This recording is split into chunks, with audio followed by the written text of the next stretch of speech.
ఓ pineapple juice చేయమ్మా. Okay sir.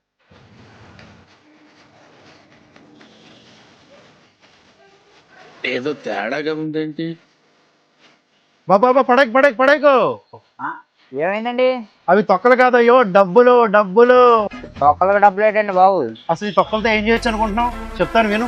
ఒకప్పుడు మనం వేసుకునే బెల్ట్, చెప్పులు, షూలు, హ్యాండ్ బ్యాగ్లు, అలాగే పాకెట్ పర్సులు ప్రతిదీ కూడా యానిమల్ వేస్ట్ తో తయారు చేసేవాళ్ళం. బట్ ఈ రోజు ట్రెండ్ మారింది, కస్టమర్ ఆలోచన కూడా మారింది.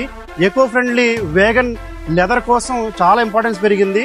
అది ఈ ఫ్రూట్స్ వేస్ట్ నుంచి మాత్రమే తయారవుతుంది. మార్కెట్ లో దీనికి ఫుల్ డిమాండ్ ఉంది.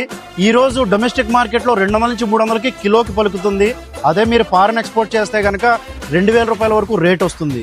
ఈ రోజు ఇండియన్ మార్కెట్ మొత్తం ఓవరాల్ వరల్డ్ షేర్ లో 1.8% బిలియన్ బిజినెస్ చేస్తుంది. ఇది eco friendly, biodegradable and sustainable కూడా. ఇన్నాళ్ళు ఏమైపోయారండి బాబు?